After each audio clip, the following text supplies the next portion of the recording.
दोस्तों आप सभी का ओनली टॉप स्टडी चैनल पर स्वागत है। एसएससी जीडी एग्ज़ाम 2023 27 जनवरी ऑल शिफ्ट का एग्ज़ाम कंप्लीट हो चुका है। बहुत ही अच्छे तरीके से दोस्तों मैं पूरे दिन का पेपर एनालिसिस करने वाला हूँ इस वीडियो में, और 122 से ज़्यादा प्रश्न हैं जो पूरे दिन के दोस्तों अलग अलग शिफ्ट से लिए गए हैं। तो ये वीडियो आपके लिए बहुत ही ज़्यादा हेल्पफुल रहेगी। पूरी वीडियो को देखिएगा और 100% दोस्तों सटीक एनालिसिस करने वाले हैं। किस प्रकार का पैटर्न चल रहा है, क्या क्या बदलाव देखने को मिल रहे हैं, और जिनका एग्जाम आगे आने वाले दिनों में उनको तैयारी कैसे करनी चाहिए कि 100% दोस्तों आपका एग्जाम में अच्छा स्कोर हो जाए, वो सारी बातें मैं बताने वाला हूँ। चलिए शुरू करते हैं। मेरे प्यारे दोस्तों, एक क्वेश्चन पूछा गया था कि आईपीएल की शुरुआत कब हुई थी। तो सभी को पता होगा 2008 में दोस्तों आईपीएल की शुरुआत हुई थी। ये आपको याद रखना है। फोर्थ शिफ्ट में पूछे गए क्वेश्चन सबसे पहले करा रहा हूँ। 2022 के चुनाव से पहले गुजरात में मुख्यमंत्री कौन थे दोस्तों। तो देखिए, गुजरात के मुख्यमंत्री पहले भी यही थे, भूपेंद्र भाई पटेल, यानी कि राइट आंसर आपका हो जाएगा ये। ठीक है ना। तो देखिए, मुख्यमंत्री से संबंधित कोई ना कोई क्वेश्चन जरूर पूछा जा रहा है, चाहे डायरेक्टली आपसे मुख्यमंत्री पूछ लिए जाएंगे या मुख्यमंत्री की पार्टी पूछ ली जाएगी, क्योंकि आज की अगर मैं फर्स्ट शिफ्ट की बात करूँ तो उसमें पार्टी पूछा गया था। तो इस प्रकार से क्वेश्चंस आ रहे हैं, बट हर शिफ्ट में आ रहे हैं। परिवार नियोजन किस पंचवर्षीय योजना के दौरान दोस्तों शुरू हुआ था। तो छठी पंचवर्षीय योजना के दौरान शुरू हुआ था, और ये क्वेश्चन मैंने अपनी संभावित प्रश्नों की वीडियो में कवर करा था, जिसमें संभावित प्रश्न मैं आपको डेली सुबह मॉर्निंग में कवर कराता हूँ दोस्तों। जो आपकी छठी पंचवर्षीय योजना है उसका कार्यकाल भी पूछा जा सकता है। तो 1980 से 85 तक दोस्तों छठी पंचवर्षीय योजना का कार्यकाल रहा है। देखिए, जलियांवाला बाग हत्याकांड से संबंधित दोस्तों एक क्वेश्चन पूछा गया था अभी कि जलियांवाला बाग हत्याकांड कहाँ पर हुआ था। तो अमृतसर में हुआ था, पंजाब में, मैंने बताया था आपको। उसी के साथ में ये भी बताया था कि कब हुआ था, क्योंकि ये क्वेश्चन आएगा एग्जाम में। तो 13 अप्रैल 1919 में दोस्तों ये जलियांवाला बाग हत्याकांड हुआ था। ये भी आपको तभी मैंने याद करा दिया था। तो देखिए, जितने भी एक्स्ट्रा फैक्ट बताता हूँ, संभावित प्रश्नों की वीडियो अपलोड कर रहा हूँ, टोटल पेपर बन रहा है वहाँ से। मतलब ये कोई बड़ाई वाली बात नहीं है कि मैं अपनी खुद से बड़ाई करूँ। जो हमारे बच्चे हैं ना, वो इतने सारे मैसेज कर रहे हैं व्हाट्सअप पे, कमेंट बॉक्स में आप जा करके चेक कर लेना, जो नए बच्चे जुड़ रहे हैं हमारे साथ में, कि बहुत सारे क्वेश्चन डायरेक्टली पूछे जा रहे हैं। संभावित प्रश्नों की 12 वीडियो अपलोड की, अगर 12 की 12 देख के चले जाएं तो 5-7 क्वेश्चन, 10 क्वेश्चन कहीं नहीं गए हैं। उसी प्रकार से क्वेश्चंस कवर करा रहा हूं जो एग्जाम में पूछे जा रहे हैं। चलिए, एक क्वेश्चन था दोस्तों, राष्ट्रपति को समाधान की शक्ति किस अनुच्छेद में दी गई है। तो अनुच्छेद 72 में दोस्तों। अंधकार का विलोम शब्द पूछा गया था, तो प्रकाश हो जाएगा, बहुत ही इजी। एक क्वेश्चन था दोस्तों, आस्तीन आस्तीन का सांप मुहावरे का अर्थ। तो देखिए, आस्तीन का सांप मुहावरे का अर्थ हो जाएगा साथ में रहने वाला ऐसा व्यक्ति जो ऊपर से मीठा या वफादार बना रहता है, और परंतु अंदर अंदर से मतलब जड़ काटने में लगा रहता है। कुछ इस प्रकार से आपका इसका अर्थ हो जाएगा। वो ऑप्शन तो काफ़ी छोटा होगा, इतना लंबा ऑप्शन नहीं होगा, मतलब आप समझ गए हैं ना। तो उसी हिसाब से आप आंसर लगा सकते थे। मौर्य वंश का संबंधित क्वेश्चन दोस्तों एक पूछा गया था, और मौर्य वंश पर मैंने एक सेपरेट वीडियो बना रखी है, 35-36 क्वेश्चन कवर कराए थे, उनसे ही सारे क्वेश्चंस पूछे जा रहे हैं। एशिया गेम 2018 में दोस्तों ध्वजवाहक कौन थे। तो नीरज चोपड़ा जी थे।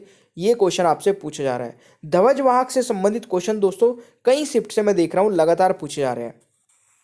तमिलनाडु में कौन सा नृत्य होता है। तो भरतनाट्यम दोस्तों ऑप्शन में था, तो यही राइट आंसर हो जाएगा। तमिलनाडु में कौन सी हवा चलती है। तो भाई ये भी एक क्वेश्चन पूछा गया था। आंसर पता है तो कमेंट बॉक्स में बता देना। देखिए, 6000 के क्वेश्चन आंसर्स की पीडीएफ को दोस्तों मात्र 150 रुपीज़ में आप परचेज कर सकते हैं, जिसका लिंक आपको नीचे डिस्क्रिप्शन बॉक्स में मिल जाएगा। ये एक मास्टर पीडीएफ है जिसमें आपको history, geography, polity, economics, physics, chemistry, biology, current affair, computer, सारे सब्जेक्ट मिल जाते हैं। इस पीडीएफ को आप डायरेक्टली हमारी वेबसाइट या व्हाट्सअप नंबर से भी परचेज कर सकते हैं। वैसे लिंक नीचे डिस्क्रिप्शन बॉक्स में भी अवेलेबल है। चैनल पर नए तो सब्सक्राइब कर लेना, क्योंकि आगे आने वाले सभी वीडियोस के नोटिफिकेशन आपको तभी मिलेंगे। दोस्तों, मित्र का पर्यायवाची शब्द पूछा गया था। दोस्त, ठीक है, सखा, यार, ये सभी हो जाएंगे दोस्तों मित्र के पर्यायवाची शब्द। फुटबॉल की पिच की लंबाई कितनी होती है। 100 से दोस्तों 110 मीटर होती है दोस्तों लंबाई। अगर चौड़ाई की बात की जाए, अब मैं एक्स्ट्रा चीज़ें जो मैं आपको बताता हूँ ना, वो एग्जाम में आती है। स्टार्टिंग से एनालिसिस कर रहा हूँ ना, तो मेरी बात को मानिए दोस्तों। जितने एनालिसिस किए उनको देख लीजिए, और जो मैंने संभावित प्रश्नों की वीडियो अपलोड किए उनको देख लीजिए। आपको खुद ही समझ में आ जाएगा कि क्वेश्चन पेपर बनता कैसे है। अब देखिए, ये वाला पूछ लिया तो ये भी जरूर पूछा जाएगा कि चौड़ाई कितनी होती है। तो 64 से दोस्तों 75 मीटर चौड़ाई होती है, ये भी नोट कर लेना। ठीक है। कटघोटवा नृत्य कौन से राज्य से संबंधित है दोस्तों? ये बिहार से हो जाएगा। ये क्वेश्चन आपसे पूछा गया था। एक क्वेश्चन था कि काटी बिहू नृत्य कौन से महीने में मनाया जाता है? तो ये एक अलग सा क्वेश्चन देखने को मिला है दोस्तों कि किस महीने में मनाया जाता है, ये भी पूछा जाने लग गया है। तो अक्टूबर के मध्य में मनाया जाता है। और ये दोस्तों कहाँ का नृत्य है? असम में। तो ये असम में मनाया जाता है। दोस्तों अगला क्वेश्चन है, धामनगर उड़ीसा से उपचुनाव 2022 किसने जीता? तो ये दोस्तों सूर्यवंशी स्वराज ने जीता है। ये आपसे पूछा गया था। विधान परिषद के सदस्यों का कार्यकाल कितना होता है दोस्तों? 6 वर्ष होता है। ये भी आपसे पूछा गया था। किसी व्यक्ति को मौसम के अनुसार रोजगार प्राप्त होता है, उसे कौन सी बेरोजगारी कहेंगे? दोस्तों उसे कहेंगे मौसमी बेरोजगारी। ठीक है, तो ये आपको याद रखना है, यानी कि सीजनल अनएम्प्लॉयमेंट। 42वां संविधान संशोधन किस समिति की अनुशंसा पर हुआ? मेरे प्यारे दोस्तों संभावित प्रश्न की अगर बच्चों ने वीडियो देखी होगी, जिन्होंने भी, वो बता देंगे कि ये क्वेश्चन मैंने कवर कराया था और ये जोर दे के बोला था कि ये क्वेश्चन बहुत इंपॉर्टेंट है, एग्जाम में आएगा। तो दोस्तों ये कौन सी कमेटी की सिफारिश पर? स्वर्ण सिंह कमेटी की सिफारिश पर। ये आपका याद रखना है। वज्जी महाजनपद की राजधानी क्या थी दोस्तों? वैशाली थी। ये भी आपको याद रखना है। ऑलराइट, चलिए अगला क्वेश्चन था, 2022 में नेशनल गेम का आयोजन कहाँ किया गया है? दोस्तों ये गुजरात में हुआ था, गुजरात के अलग अलग 4-5 शहरों में। तो ये आपको याद रखना है। संगीत नाटक अकेडमी पुरस्कार में कितनी रकम दी जाती है? दोस्तों इस क्वेश्चन का राइट आंसर क्या रहेगा? तो 10 लाख रुपए दी जाती है दोस्तों। सॉरी 1 लाख रुपए दी जाती है, सॉरी 1 लाख। तो 1 लाख रुपए राशि दी जाती है। तो ये आपको याद रखना है। भारत और श्रीलंका के बीच जल संधि कौन सी है? तो पाक जल संधि हो जाएगा दोस्तों राइट आंसर, भारत और श्रीलंका के बीच में। ये आपको याद रखना है। अगला क्वेश्चन है, गुप्त वंश का संस्थापक कौन था? तो मेरे प्यारे दोस्तों गुप्त वंश का संस्थापक कौन था? श्रीगुप्त। ये आपको याद रखना है। मौर्य साम्राज्य के संस्थापक कौन थे? चंद्रगुप्त मौर्य। ये आपको याद रखना है। युवाओं को रोजगार देने के लिए किस योजना को शुरू किया गया है? तो देखिए युवाओं को रोजगार देने के लिए दोस्तों किस योजना को शुरू किया गया है? प्रधानमंत्री युवा योजना, सॉरी रोजगार योजना। ये योजना मैं आपको कल ही कराने वाला था, तो ये आज पूछ लिया गया वैसे, ठीक है ना, मैंने, क्योंकि इसका जो है क्वेश्चन बना रखा है, रिकॉर्ड करनी है बस, सुबह मॉर्निंग वाली वीडियो में आपको ये मैं कराने वाला था। अगला क्वेश्चन आता है दोस्तों संभावित प्रश्न की जो वीडियो, वैसे तो मैंने करा रखे हैं सारे क्वेश्चंस। वंदे मातरम राष्ट्रीय गीत किसके द्वारा लिखा गया? बंकिम चंद्र चटर्जी द्वारा। और दोस्तों ये भी ध्यान रखिएगा, भारत का राष्ट्रीय गीत वंदे मातरम पहली बार 1896 में गाया गया था। ये भी क्वेश्चन आपसे जरूर पूछा जा सकता है। निम्न में से कौन सा विशेष है? तो दोस्तों ये ऑप्शन में था आप, तो ये राइट आंसर हो जाएगा, क्योंकि बाकी ऑप्शन जो थे वो थे सरनम। ये आपको याद रखना है। अगला क्वेश्चन आता है, 2015 की राष्ट्रीय खेल कहाँ हुए थे? तो 2015 के दोस्तों राष्ट्रीय खेल हुए थे केरल में। तो ये आपको याद रखना है। लेवेंडर फेस्टिवल किस राज्य का है? तो ये दोस्तों हो जाएगा जम्मू कश्मीर का फेस्टिवल है। ये भी आपको याद रखना है। आईटी एक्ट किस वर्ष लागू हुआ था? 17 अक्टूबर 2000 में हुआ था दोस्तों आईटी एक्ट लागू। ये आपको याद रखना है। भारत में रेलवे लाइन की लंबाई कितनी है? तो दोस्तों भारत में रेलवे लाइन की लंबाई है 68,103 किलोमीटर। ये आपको याद रखना है। अगला क्वेश्चन आता है, राष्ट्रपति का मुख्य सचिव कौन है? तो देखिए राष्ट्रपति का मुख्य सचिव मेरे प्यारे दोस्तों राजेश वर्मा है। ये आपको याद रखना है। सारंग का विलोम शब्द क्या है? तो सारंग का विलोम शब्द है कुरूप निरसर। ये आपको याद रखना है। ठीक है, अगला क्वेश्चन है, किस क्रिकेटर को द वॉल ऑफ इंडिया कहते हैं? तो राहुल द्रविड़ को दोस्तों कहते हैं। और देखिए मैं सोच रहा हूँ, क्योंकि ये स्टार्ट हुआ है आज दोस्तों, 4th शिफ्ट में ये पहली बार देखा गया है कि क्रिकेटर के उपनाम पूछे जा रहे हैं, है ना। तो यहाँ से क्वेश्चन अब आगे की शिफ्ट में फिक्स मान लीजिए कि एक क्वेश्चन पूछा जाएगा। अगर आप लोग चाहते हैं कि इस पर मैं वीडियो बना दूं तो ज़्यादा से ज़्यादा कमेंट करिएगा। मैं देख रहा हूँ कि दोस्तों आपका सपोर्ट बहुत कम दिख रहा है। जितनी मेरी मेहनत है उसके हिसाब से वीडियो पे व्यूज़ है 20,000, मैक्सिमम 30,000 हो गए ज़्यादा से ज़्यादा। बट दोस्तों ये डिज़र्व करती है लाखों में व्यूज़। ठीक है, आप मेहनत देख सकते हैं, बाकी से कंपेयर कर सकते हैं। अच्छा लगे तो आपको ये चीज़ कर देनी चाहिए, अदरवाइज जैसा चल रहा है चलने दीजिए। गरबा किस राज्य का लोक नृत्य है दोस्तों? ये मैंने कवर कराया था आपको संभावित प्रश्नों में, गुजरात हो जाएगा। C2H5OH किसका रासायनिक सूत्र है दोस्तों? Ethyl alcohol. ये आपका राइट आंसर हो जाएगा। देखिए बीसीसीआई के नए अध्यक्ष कौन है? तो बीसीसीआई के दोस्तों नए अध्यक्ष कौन है? तो रोजर बिन्नी हो जाएगा राइट आंसर। ये दोस्तों अभी रिपीट हो गया क्वेश्चन, ठीक है, पहले भी हुआ आया था और ये दोबारा से भी आ गया। बीसीसीआई की स्थापना 1928 में हुई थी, मुख्यालय दोस्तों मुंबई में है।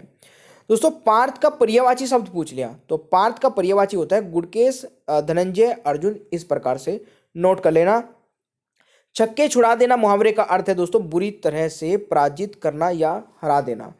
अकल की रोटी मुहावरे का अर्थ क्या है? बुद्धिजीवी होना, तो ये भी आपको याद रखना है। अगला क्वेश्चन आता है सुंदर का पर्यायवाची। तो सुंदर का पर्यायवाची दोस्तों क्या है? कलीथ, ललाम और मंजुल और रुचिर, ये आपको याद रखना है। कोशिका से संबंधित प्रश्न पूछा गया था, ये भी आपको याद रखना है। केरल में फसल बुआई के समय दोस्तों कौन सा त्योहार मनाया जाता है? तो विशु त्योहार मनाया जाता है, ये भी आप लोग नोट कर लेना। अगला क्वेश्चन आता है कथक नृत्य की नर्तंगना कौन है? तो दोस्तों ऑप्शन में था सितारा देवी, तो यही आपका राइट आंसर हो जाएगा भाई। कौन से ताप पर शरीर नियंत्रित रहता है? तो देखिए 98.6 फ़ारेनहाइट पर दोस्तों शरीर का जो तापमान है वो नॉर्मल रहता है। या अगर आपसे सेल्सियस में पूछा जाए डिग्री सेल्सियस में, तो 37 डिग्री सेल्सियस राइट आंसर हो जाएगा। भारत की कौन सी महत्वपूर्ण नदी अरब सागर में गिरती है? तो दोस्तों सिंधु नदी ऑप्शन में था, तो राइट आंसर सिंधु नदी हो जाएगा। बाकी की दो नदियां भी दोस्तों अरब सागर में गिरती है, तो उनको भी याद रखिएगा। एक तो है दोस्तों नर्मदा और एक है ताप्ती नदी, तो ये दोनों भी आपके लिए इंपॉर्टेंट हो सकता है। दोस्तों राष्ट्रमंडल खेल 1930 में हुए थे। अच्छा, इनसे संबंधित क्वेश्चन ये है, यहाँ से ये वाली स्लाइड देख लेते हैं। इनमें से कौन सी नदी अरब सागर में गिरती है? तो नर्मदा हो जाएगा, तो मैंने कराई दिया। 2022 का राष्ट्रमंडल खेल में दोस्तों कितने खिलाड़ी शामिल किए गए थे? सॉरी, कितने खेल शामिल किए गए थे, सॉरी। तो 18 खेल शामिल किए गए थे। अब इसके साथ साथ मैं कुछ एक्स्ट्रा फैक्ट बता देता हूँ, वो नोट कर लेना। राष्ट्रमंडल खेल दोस्तों 2022 में 280 अलग अलग मेडल इवेंट शामिल थे, ये आपका याद रखना है। बर्मिंघम में कॉमनवेल्थ गेम 2022 में लगभग 200 भारतीय एथलीट ने दोस्तों 16 विभागों खेलों में, विभिन्न खेलों में पदक के लिए प्रतिस्पर्धा की, ये भी आपको याद रखना है। राष्ट्रमंडल खेल 1930 में शुरू हुए थे। 1930 में दोस्तों कनाडा के शहर हैमिल्टन में हुए थे। 2022 के राष्ट्रमंडल खेल बर्मिंघम इंग्लैंड में हुए थे, ये भी आपको नोट कर लेना है। उत्तराखंड के मुख्यमंत्री किस पार्टी से? दोस्तों पुष्कर सिंह धामी है, और ये बीजेपी पार्टी से है। सबसे कम जनसंख्या वाला राज्य दोस्तों कौन सा है? सिक्किम है। देखिए जनगणना से संबंधित बहुत क्वेश्चन पूछे जा रहे हैं, जनगणना और 5 ईयर प्लान, तो दोनों ही रट के जाइए। बाकी तो देखिए जितने भी टॉपिक है ना, मैंने 20 टॉपिक पर दोस्तों आपको वीडियो बना के प्रोवाइड करा रखी है। अगर आप वो 20 टॉपिक पढ़ के चले जाते हैं तो दोस्तों बहुत अच्छा स्कोर कर पाएंगे आप लोग। अगर आपकी तैयारी बहुत अच्छी भी नहीं है, अगर अच्छी है तो आपके लिए सोने पे सुहागे का काम करेंगे। अगर आपका दोस्तों तैयारी अच्छी नहीं है तो आपकी नैया पार लगाने में वो 20 वीडियो बहुत हेल्पफुल रहेगी। दोस्तों 1936 के बर्लिन ओलंपिक में भारत हॉकी टीम के कप्तान कौन थे? तो मेजर ध्यानचंद जी थे, ये आपका याद रखना है। साथ ही साथ दोस्तों ये भी नोट कर लीजिए कि भारतीय हॉकी टीम के पहले कप्तान जयपाल सिंह मुंडा ओलंपिक में 1928 में थे। सीजीए कौन थे, कौन से अनुच्छेद से संबंधित है? दोस्तों अनुच्छेद 148 से, ये आपको याद रखना है। देखिए अनुराग का विलोम शब्द क्या हो जाएगा दोस्तों? विराग हो जाएगा, विराग। अनुच्छेद 148 किससे संबंधित है? भारत के नियंत्रक महालेखा परीक्षक से। ये संभावित प्रश्न की वीडियो में दोस्तों 1-2 दिन पहले ही मैंने क्वेश्चन को कवर करा था। देखिए प्रधानमंत्री नरेंद्र मोदी ने दोस्तों दक्षिण भारत की पहली वंदे भारत ट्रेन कहाँ से शुरू की? तो बेंगलुरु के एसआर रेलवे स्टेशन पर मैसूर और चेन्नई को बेंगलुरु के राष्ट्रीय जोड़ने वाली दक्षिण भारत की पहली वंदे भारत एक्सप्रेस ट्रेन है दोस्तों, ये आपको याद रखना है। देखिए उपाधियों का अंत पूछा गया था। उपाधियों का अंत किस अनुच्छेद से संबंधित है? तो अनुच्छेद 18 से संबंधित है। राज्य, सेना या विधा संबंधित सम्मान की सिवाय और कोई उपाधि प्रदान नहीं करेगा दोस्तों, ये भी नोट कर लेना। 7वीं पंचवर्षीय योजना का उद्देश्य क्या था? तो सामाजिक न्याय के माध्यम से आर्थिक उत्पादन बढ़ाने का, खाद्यान्न उत्पादन और रोजगार पैदा करने के लिए के क्षेत्र में विकास, तो ये आपका याद रखना है। और 7वीं पंचवर्षीय योजना का दोस्तों कार्यकाल 1985 से 1990 रहा है। गणना करने का विलोम शब्द पूछा गया है दोस्तों, तो ये हो जाएंगे विष्णु का पर्यायवाची शब्द पूछा गया था, ठीक है। तो दामोदर, पीताम्बर, कमलाकांत, ये आपके राइट आंसर रहेंगे, ठीक है। दोस्तों पैटर्न में कोई खास बदलाव नहीं है, कुछ कुछ चीज़ें हैं जो चेंज हो रही हैं, तो कुछ कुछ चीज़ें दोस्तों उसी के इक्विवेलेंट की आनी भी बंद हो रही हैं, ठीक है। तो ज़्यादा कोई बदलाव नहीं है। अगर आप लोगों ने 20 टॉपिक पढ़ रखे हैं, घुमा फिरा के क्वेश्चन वहीं से पूछे जा रहे हैं, 1-2 नया टॉपिक ऐड हो रहा है तो उसको भी मैं साथ ही साथ दोस्तों वीडियो बना के आप तक पहुंचा रहा हूं। तो ऑल दी बेस्ट आपके एग्जाम के लिए, जिनका आगे आने वाले दिनों में एग्जाम है। सारी वीडियोज़ देख के जाइए, अच्छे से तैयारी कर लीजिए, घबराइए मत, टेंशन मत लीजिए। और 6000 के क्वेश्चन आंसर्स की जो PDF है इसको आप परचेज कर लीजिए। इसमें से आपको बहुत सारे क्वेश्चन डायरेक्टली मिल जाएंगे। 150 रुपीज़ के PDF है। डिस्क्रिप्शन बॉक्स में लिंक है, हमारी वेबसाइट या व्हाट्सअप नंबर से भी आप इसको परचेज कर सकते हैं। चैनल पर नए हैं तो सब्सक्राइब करके बेल आइकन को ऑन रखना, वीडियो को लाइक शेयर कर देना। Thank you so much, bye bye everyone, take care, ख्याल रखिए अपना।